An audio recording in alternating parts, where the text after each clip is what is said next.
Call the Wednesday, July 14th Planning Commission hearing to order. Heather, would you call the roll? Mr. Granger? Mr. Tarley? Mr. Schaller? Here. Ms. Macbeth? Here. Mr. Boswell? Here. Mr. Sokolowski? Here. Mr. Klee?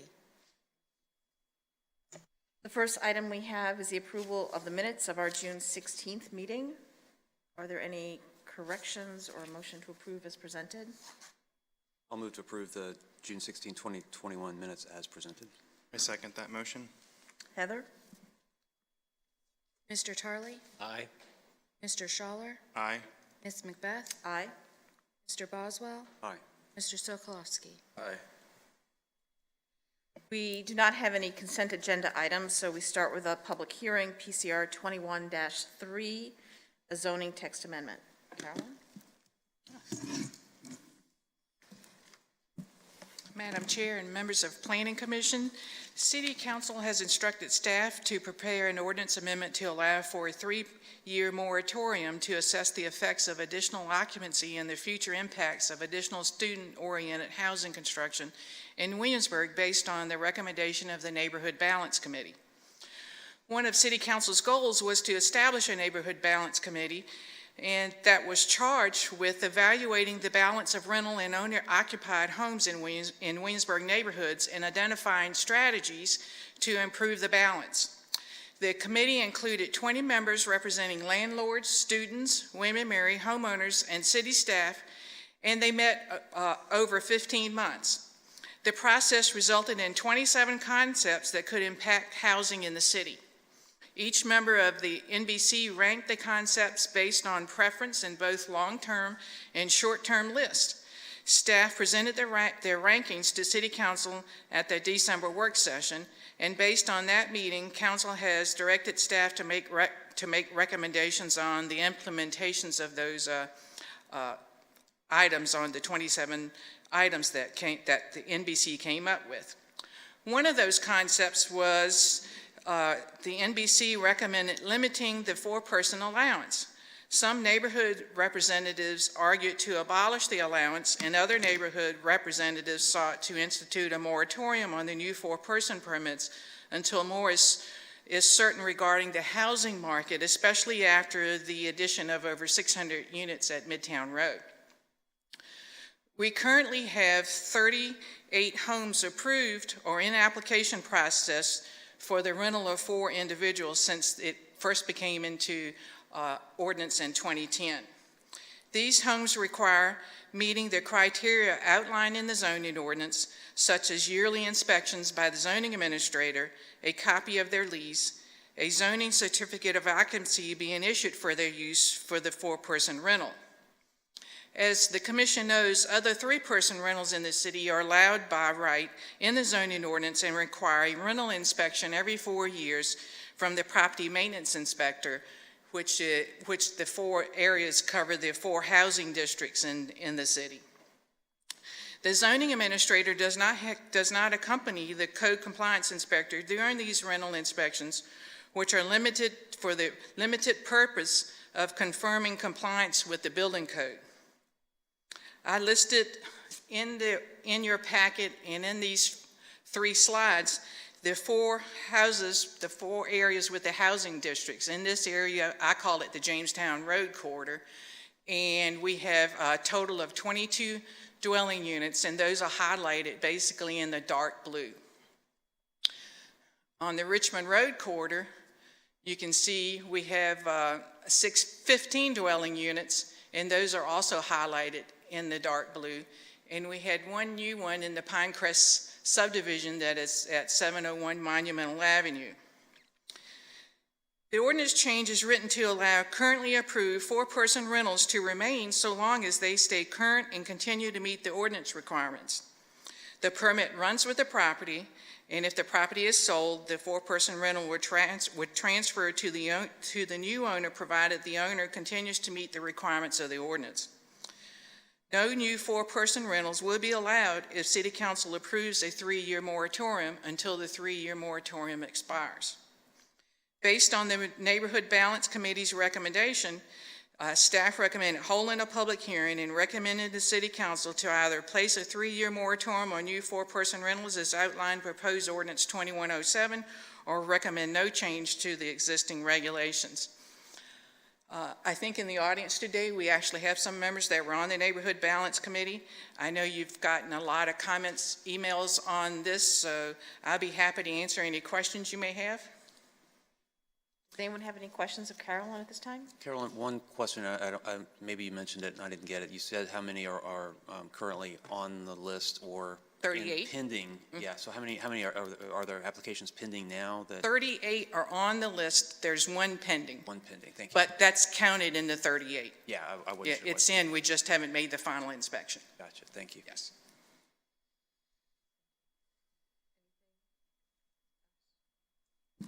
Okay, well then I will open the public hearing, and I do have some speaker cards, so I will go through those first, and then after I call those names, if anyone else would like to come forward, please do so. The first name I have is Nancy Bolish.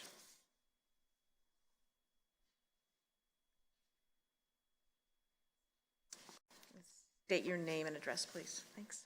Yes, my name is Nancy Bolash, and I live on Burns Lane. I was a member of the Neighborhood Balance Committee, and I am here to speak in favor of the moratorium.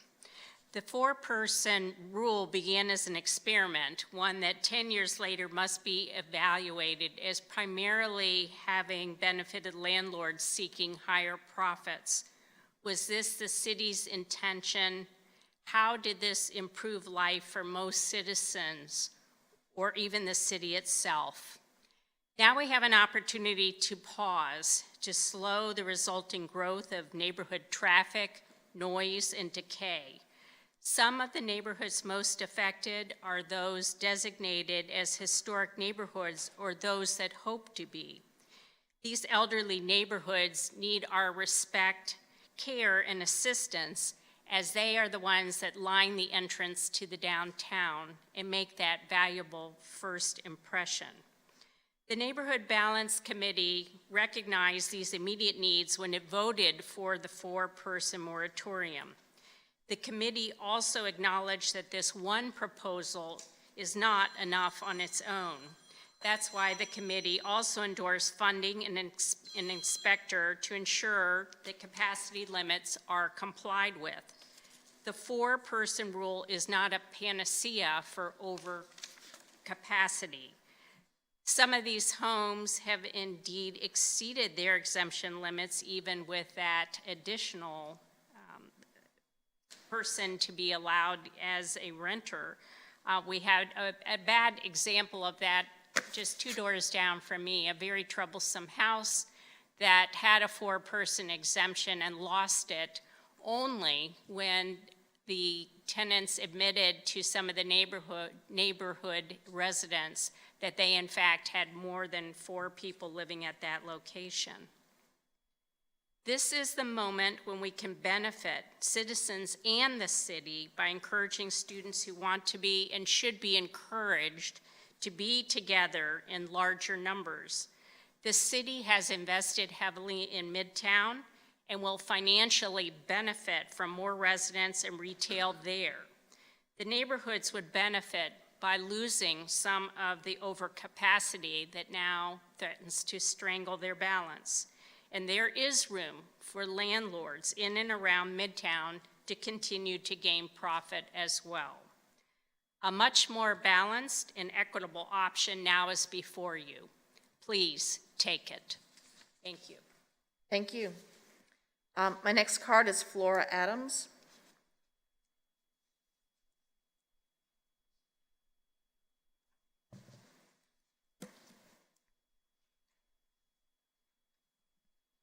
I'm Flora Adams of 715 Goodwin Street and the Burns Lane neighborhood. I'm here to speak in support of the proposed moratorium. My husband and I argued strongly but ineffectively against the approval of a 4-person rule when it was first proposed. We recognized that it would make the residential homes near campus financially attractive as investment property. Clearly, we were right. Elaine can correct me if I'm wrong, but as I recall, when the four-person rule was passed, it was considered a trial to be reevaluated after a few years. Now is the time for that reevaluation. As far as I'm concerned, the four-person permit has been a failure, a definite detriment to our old residential neighborhood, one that the city's comp plan says it wants to preserve. At the time of the change, only one of the 12 homes on Goodwin Street was a rental. Now there are 5 rentals, 4 of them student rentals. Thus, 1/3 of our homes are student rentals. 2 of them have four-person permits. 3 of the 4 have 4 students each. When the college is in session, there are 31 people, students and residents, on our one-block street. One of the homes is a second home. I've included the house and its owners in my counts. With 15 or 16 of the 31 being students, about half of us are students. If I don't count the New Orleans couple, who are not usually here, more than half of us are students.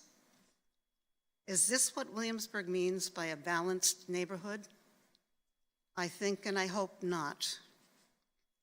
When our longtime friends and neighbors in the closest house across the street from us moved to the landing, my husband and I were afraid their house would become a student rental. Had that happened, we would now be surrounded with students to our left, our right, across from us, and behind us at the end of Powell Street. We would have considered moving. I'm happy to tell you a couple bought the house, and they're now good friends of ours. We've gotten to know a few of the students over the years, but not well. They're essentially transient, many staying only 9 months, few staying more than 1 year. I've given up trying to remember names. When William and Mary is not in session, there are at most 15 of us on Goodwin Street, including the New Orleans couple who are not usually here. The absence of permanent residence strongly diminishes our sense of community.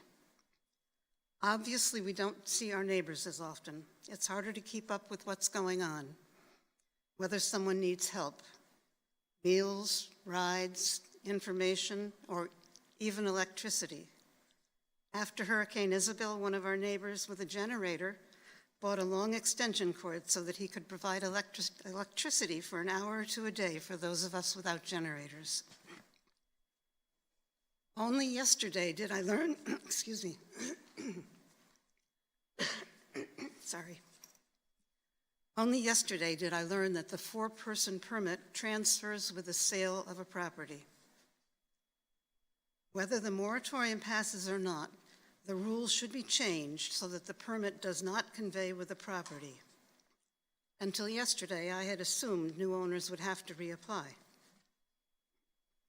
The automatic transfer automatically makes the house 33% more attractive to investors than the 3-person limit. And it makes it that much more likely that the ratio of students will at least stay constant and most likely increase as more homes become investment properties. My house was a student rental when we bought it. In fact, it was an unofficial fraternity party house. It could easily become one again. I expect a few Goodwin Street houses to be on the market within the next 5 to 10 years. If the ratio of students to residents get any worse, the street could easily become a student slum. Eliminating the automatic transfer of the permit is the only way I can think of to discourage sales to investors and to encourage sales to those who want to be long-term neighbors. Thank you for your attention. Thank you. Our next speaker is Jim Penny.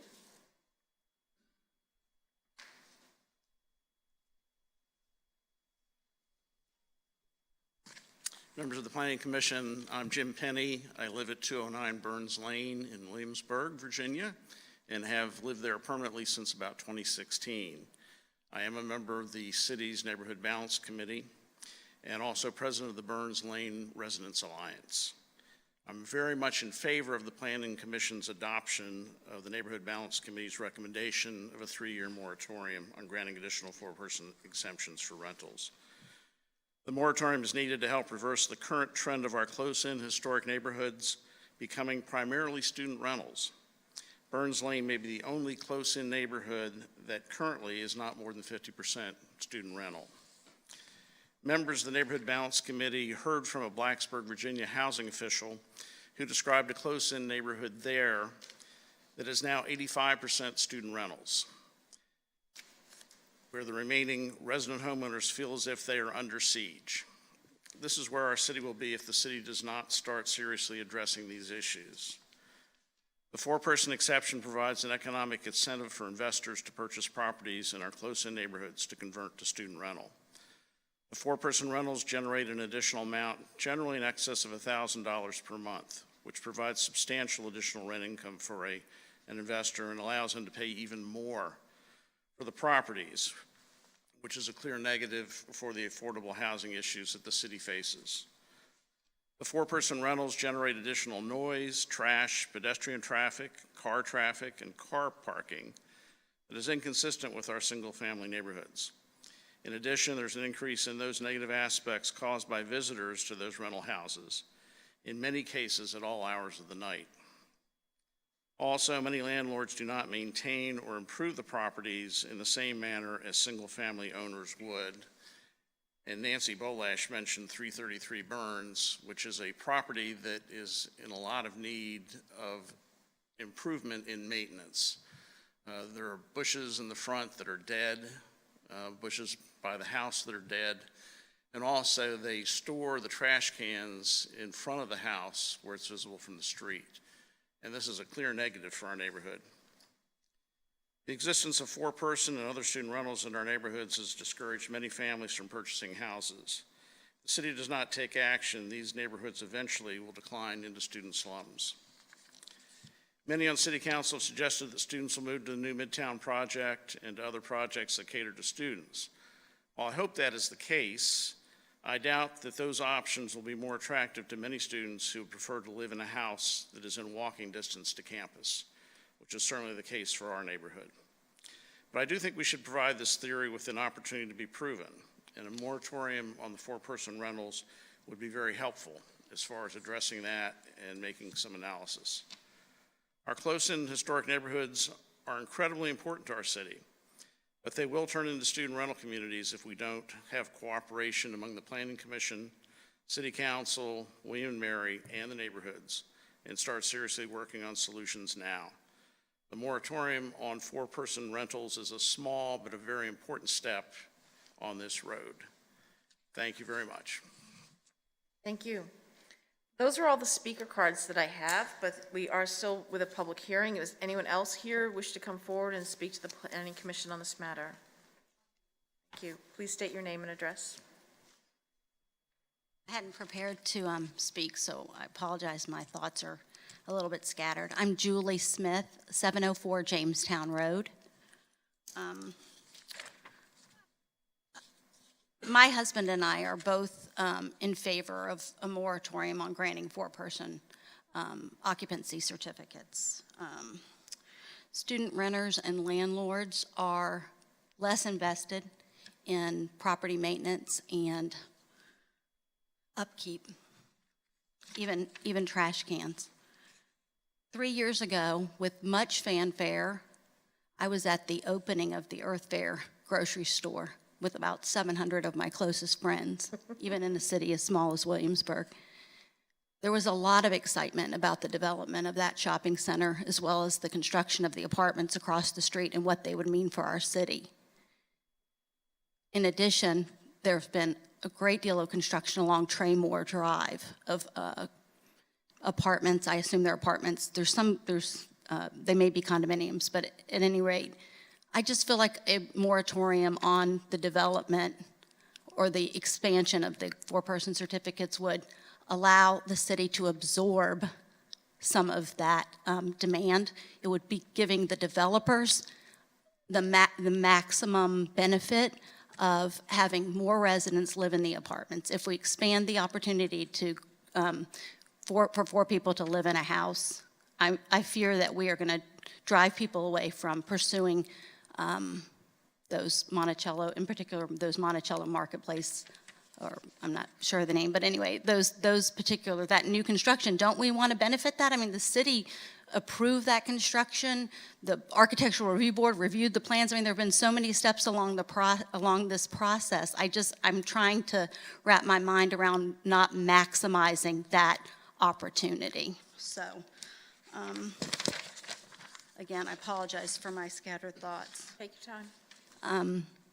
Anyway, this is hitting the pause button. It is not saying never. It's, as the lady spoke before said, it's a time to reconsider whether or not this is in the best interest of the city, and in particular in best interest of the residents of the city, the long-time in-town neighborhood residents. So thanks so much. Thank you. Would anyone else like to come forward and speak? Thank you. Good afternoon. My name is Ed Lindsay. I live at 207 Burns. Thank you all for everything that you do. I appreciate this opportunity to talk about this issue. I would encourage you to vote for the moratorium on 4-person. That is just a beginning. Keep in mind that in these neighborhoods that have the 4-person authorization, there are lots and lots of 3-person rentals already. And adding that 4th person in there just increases the activity in the neighborhood. And as others have said, it takes away from the overall ambiance of the neighborhood. We go from a neighborhood that's established, that's focused on families, to one of a transient neighborhood. Here's some food for thought I would ask that you consider. Let's say you have a middle-class family with a couple of kids that want to move to Williamsburg. They've got the income. They go to their real estate agent and they say, I want you to find me a really nice house that will accommodate my family close to William and Mary. And oh, by the way, would you make sure that there's a student rental right across the street, another one to the left and another one to the right, because that's the kind of neighborhood I want to bring up my family and to raise them in. So you think about that. Think about your position, your house, your house, your house, and your house. You have a house? No. So you don't pay property taxes, right? No. So you should excuse yourself. But you think about all of the neighbors that you have on the left, to the right, and across the street from you, and as Flora said, in behind you. Is that the kind of neighborhood you want to live in? Well, be empathetic with these taxpayers in these neighborhoods, not just the Jamestown Road neighborhood, but all of the others. We've seen this trend over the last 10 years of our neighborhoods becoming more and more transient. That's not what we want to see. You have an opportunity here today to correct that and set this correction on the right road.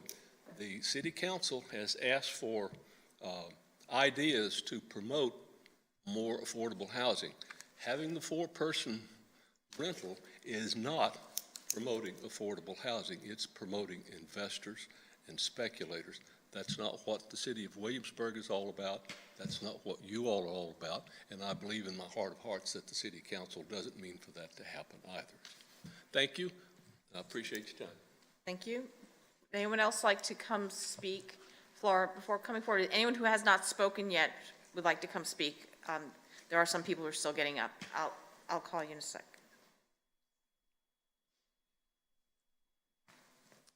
Hello, I'm Cody Armstrong. I'm a resident of William and Mary. I'm a student, and I'll be living on campus, so this will be my 4th year. Can you state your name again? I didn't hear it. Cody Armstrong. Thank you. And I wasn't going to speak because I'm not super knowledgeable about this, but I do feel like it would be a disservice to William and Mary students, especially students that are living off campus, if a student didn't speak today. And I feel like it is incredibly problematic to completely disregard students living in these communities, especially as student populations are going to start increasing. It's most likely going to happen, and we see William and Mary housing is not the best. And so we need to have solutions that are close to campus. Yes, Monticello Avenue is building these big huge apartments, but those are not as super accessible as some that may be closer to campus. I know a lot of my friends live off of campus in these apartments. One of them lives in one of the Cary Street apartments, so I think, or houses, sorry. But I feel like in calling it student slums and attacking students, saying they're depriving these communities, these neighborhoods, students are bringing life. This is not just a town, this is a college town. This is where college students come to live. They should have the same rights to come live in these houses, to help build neighborhoods. They might not be here for more than 2 years, since the new requirement is that students live on campus 2 years, but they should still have these opportunities. And by shutting them down, it's shutting them away from actually gaining independent living situations where if they want to live in a community and learn to take care of these lawns, and learn to take care of all of these aspects that come in with owning a house or renting a house. It's just taking that away from them, especially if a 4-person rental is the only affordable situation that they have. But yeah, I guess that's really all I have to say. Just don't disregard the students in this situation. I know Connor is a student, and it's really important to think about them, especially when there are no students here really talking about it. Thank you. Would anyone else like to come up and speak for the first time? Okay, Flora already wanted to speak for a second time. I'll then call you in a second.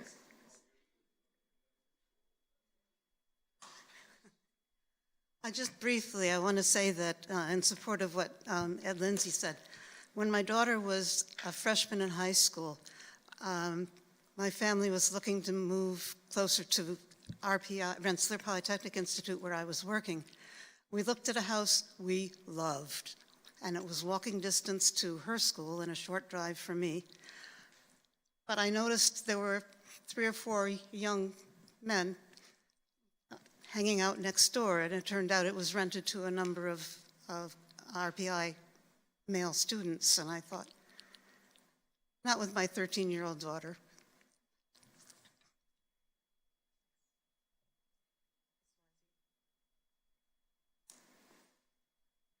I could have just one quick add-on. The focus here has tended to be about student rentals. I think you need to think beyond that. It's student rentals because it happens to be close to William and Mary. The 4-person rule would have an impact if it were 4 workers from the beverage company out here or 4 iron and steel workers from across town. It doesn't matter where you spend your day, whether it's on campus or whether you're bottling beer over at Busch Garden. The concept here is the 4-person, not what you do with your activities during the day. And it's that concept of 4 persons in a house that's driving down the home values in our communities and keeping them from expanding, if you will, into more neighborhood friendly, if you will. Kids can't get out in the street and play. I have grandkids that I'm scared when they come to visit to get them on their bicycles and go up and down the street because of the increased traffic. And again, it's not about students, it's about having 4 people in the house regardless of where they are. Thank you. Thank you. So would anyone else like to come forward and speak on this issue? Seeing no one, I will close the public hearing. And before I open it up to discussion amongst members of the commission, I just, in taking notes of the speakers, I did want to say that there was some concern. I heard that members of the commission did not have a sort of Richmond Road awareness of the activities. I would like to say that the majority of the folks that are sitting up here actually live in that neighborhood, broadly writ, so we certainly are aware of that.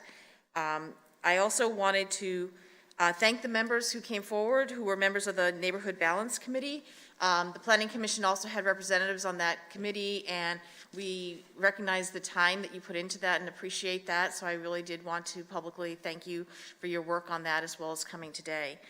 And then the third item that I wanted to just start from my notes here is a comment about shutting this down.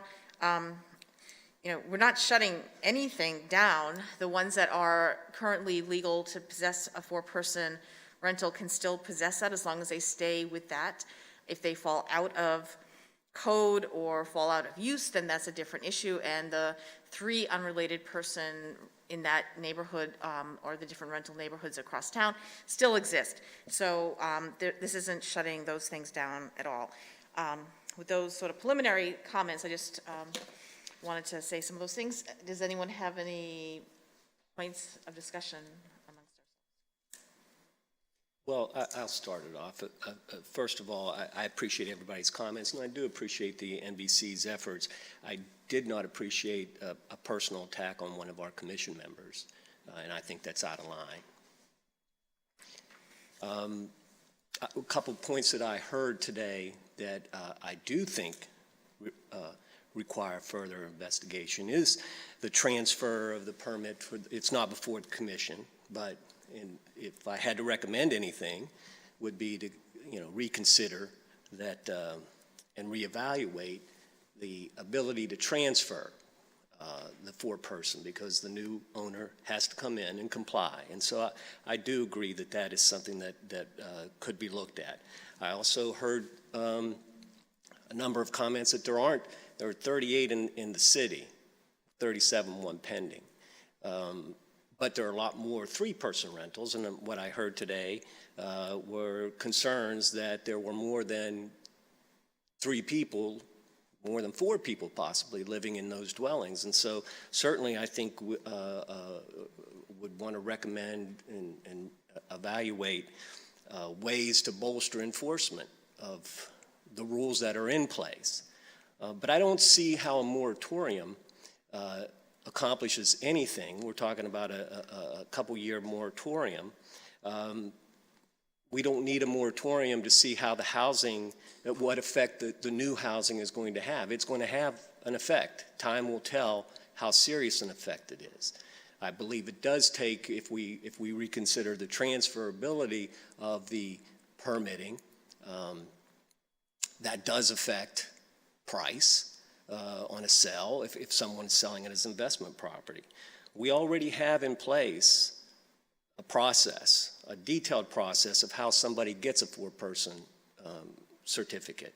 We already have in place sanctions if someone doesn't abide by the rules and regulations in the ordinance. But the NBC did a lot of work and put forth a lot of recommendations that have merit. Rent Ready program was one of those. And so I think the moratorium, as Madam Chair indicated, doesn't get rid of the 37 or 38 that are in place, doesn't get rid of the 3-person rentals that we already have and that will continue. So to me, these neighborhoods don't have homeowners associations where people come in with restrictive covenants. They know, eyes wide open, what they're getting involved in.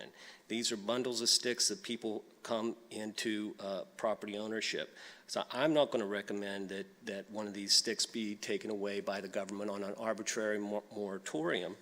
I do believe, as we have done and has came out in some of the concerns in the NBC report, as I pointed out, the transferability of the permit, the enforcement of the rules that are already in place, because we already have the rules in place and we already have sanctions if they violate. And so I will not recommend the moratorium.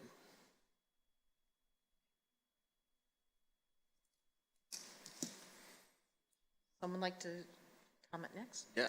Sure. Yeah, I'll follow that up. So I've got several points, and I think I'm going to spend some time first on kind of picking through and evaluating like what the effect of this 4-person rule has had, is picking apart like causation and what could be correlation. And so when we're talking about investors picking up these houses and house prices rising, there is going to be an inherent difference between the housing market in 2010 and the housing market today.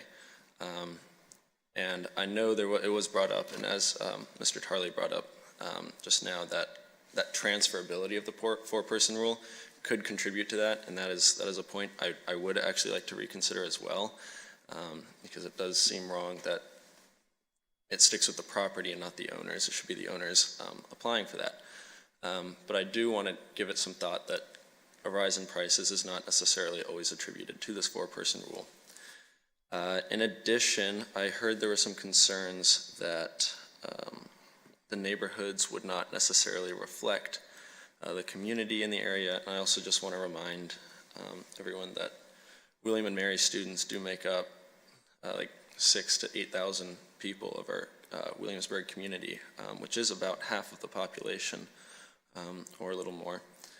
And that the surrounding neighborhoods, about half, that could be argued as being representative. And I don't want to take away that, yeah, the quality of living may be different. And that's what I'm hearing is primarily the cause for concern, is that it's the quality of living and the quality of those neighborhoods that are deteriorating.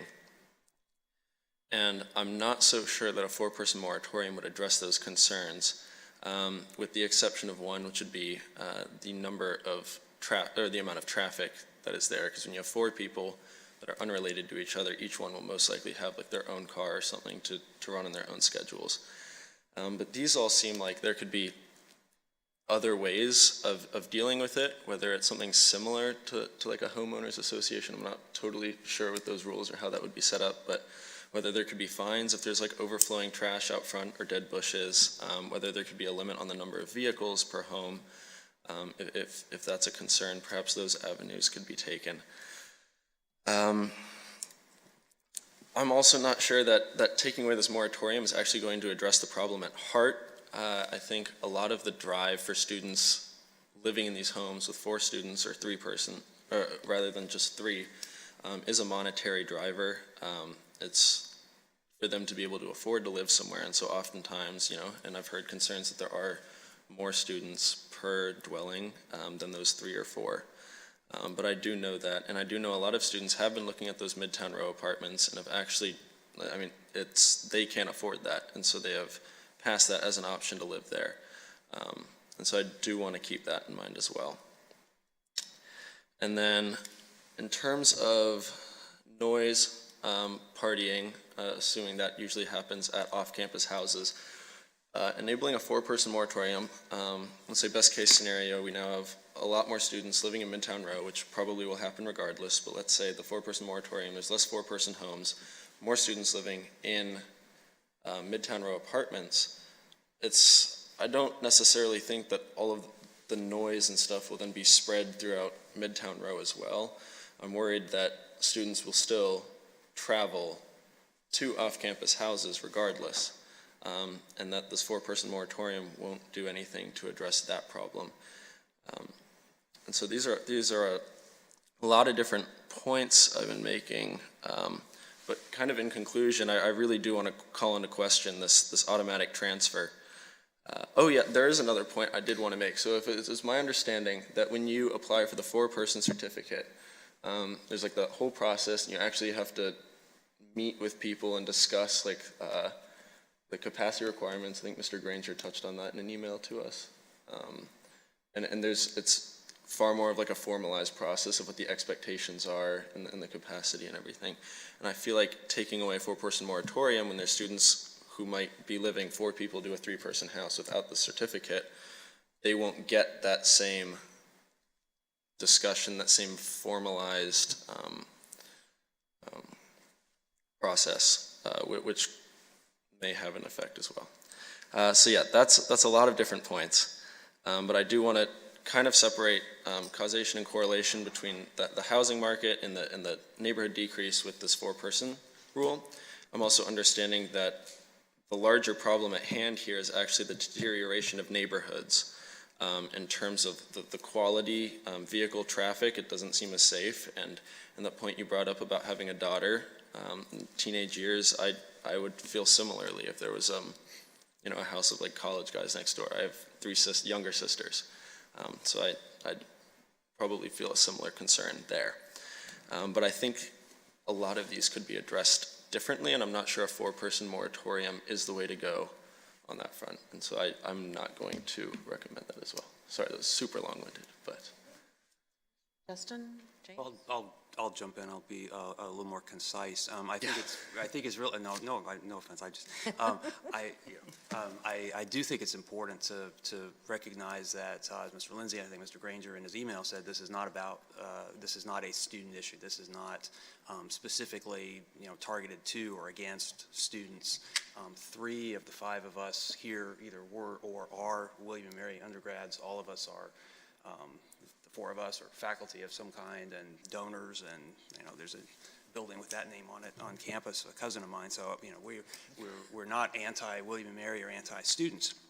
I'll also point out that I have the Planning Commission seat on the ARB, and we have had several information sessions where people come in and speak to us about the onerous building requirements for replacing windows and replacing doors and replacing siding in these neighborhoods. And we just had AP2, which is the neighborhood that many of you live in, the Burns Lane area is in that.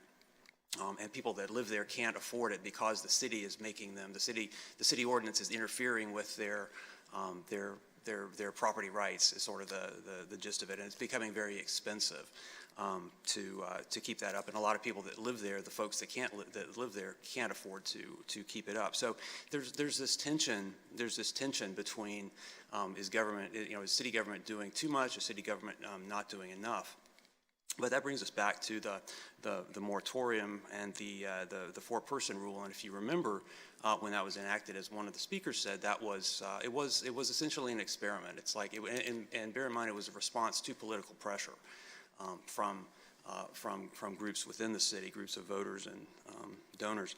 So the city council enacted this 4-person rule as an experiment, and as with many laws like that, people then began to see it as an entitlement and take it for granted. I do know from personal experience that since that has happened, since that was allowed, there has been a lot of deterioration in those neighborhoods, and we don't know exactly why that is. As Mr. Sokolowski said, there could be a lot of factors, but a temporary moratorium on issuing more at the same time that we have other things going on, I think would give us an opportunity to reset and take a look at the data that we have, the data that might be available on some of those questions that Mr. Sokolowski pointed out very articulately.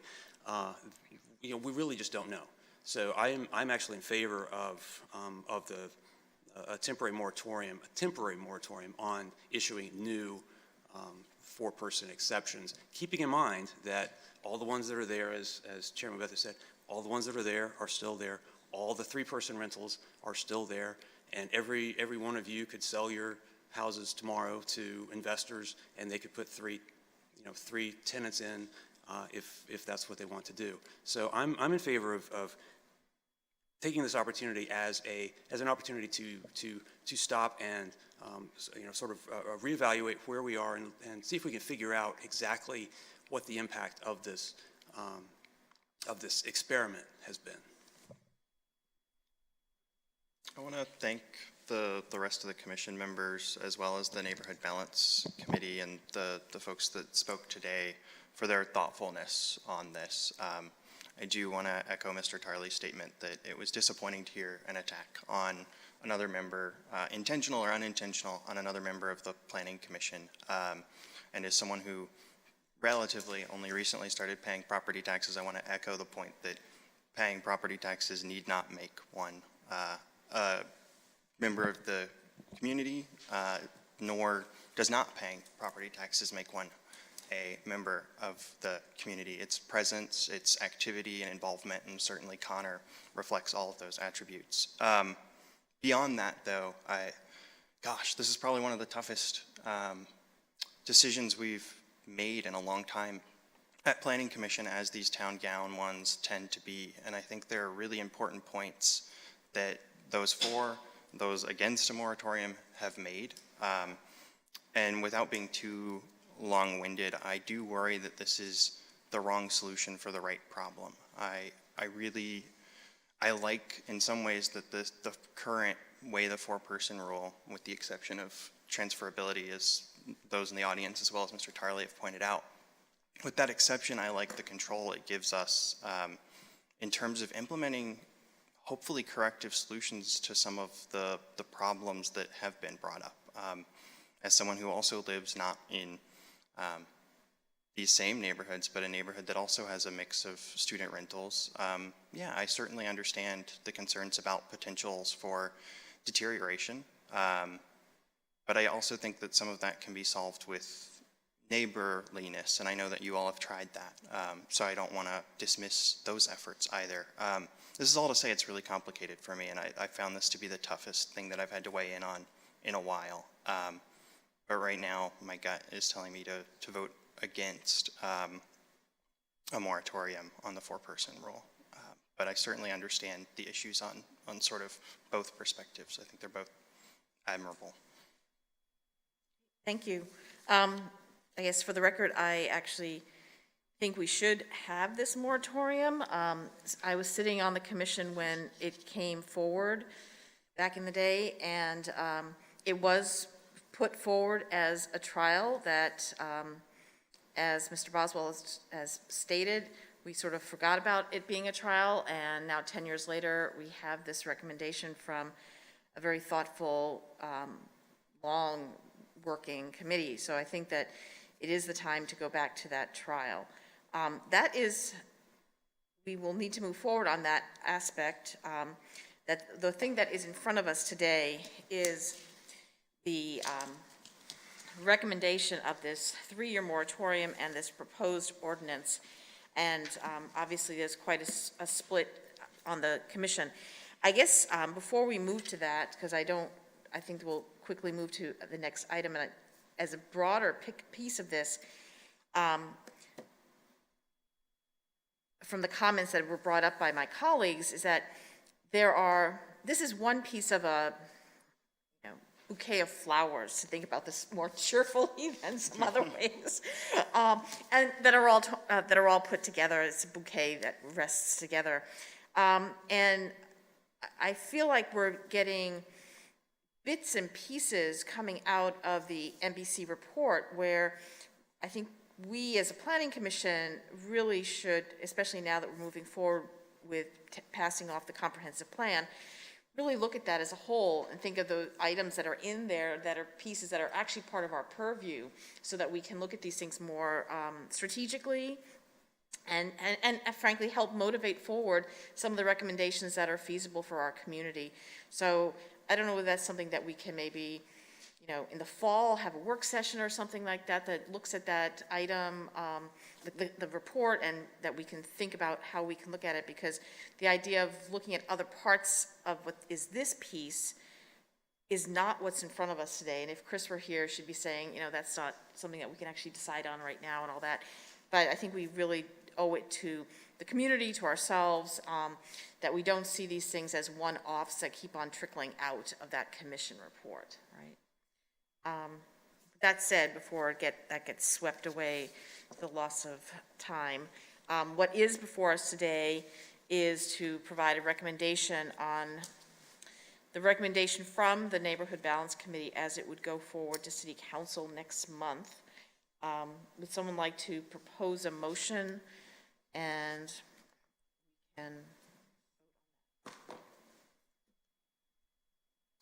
I would move that do not recommend a moratorium on the four-person rule. Second that motion. Does anyone wish to have any further discussion?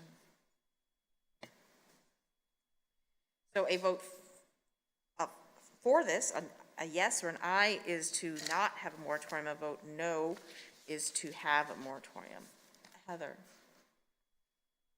Mr. Tarley? Aye. Mr. Schaller? Aye. Ms. Macbeth? No. Mr. Boswell? No.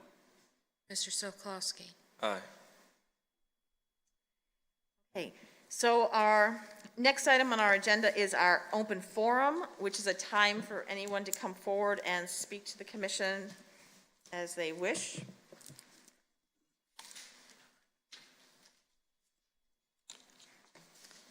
And not seeing anyone wanting to come forward, continuing on our agenda, There are no site plans or subdivisions. We have unfinished business, which is the comprehensive plan. We had a fairly lengthy meeting last month where we went through the comprehensive plan. This is in unfinished business. There's not another public hearing associated with that, and we're continuing with this. We had a couple of changes that have been brought forward with regard to Chapter 12 and the sidewalks, and thank you, Don, for providing some wordsmithing there, as well as our cover page and the dedication to our colleague Andy, and hopefully everyone is happy to see that. I guess, is there a resolution or motion to approve the resolution that has been provided for us to move this forward to City Council, or is there any discussion that people feel they wish to have at this time? Continued discussion from the past 3 years. 3 for you, not as many well, for me. But I appreciate the work that staff has done to put this together, and some, especially up to the last minute, making changes, and can be happy with the result. Agreed. Yeah, we would be lost without staff. Very much Yes, so. oh, yes, Completely. most definitely.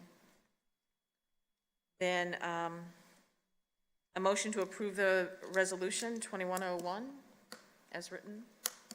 I move that we approve Resolution 2101 as written. Second. Heather? Mr. Charlie? Aye. Mr. Schaller?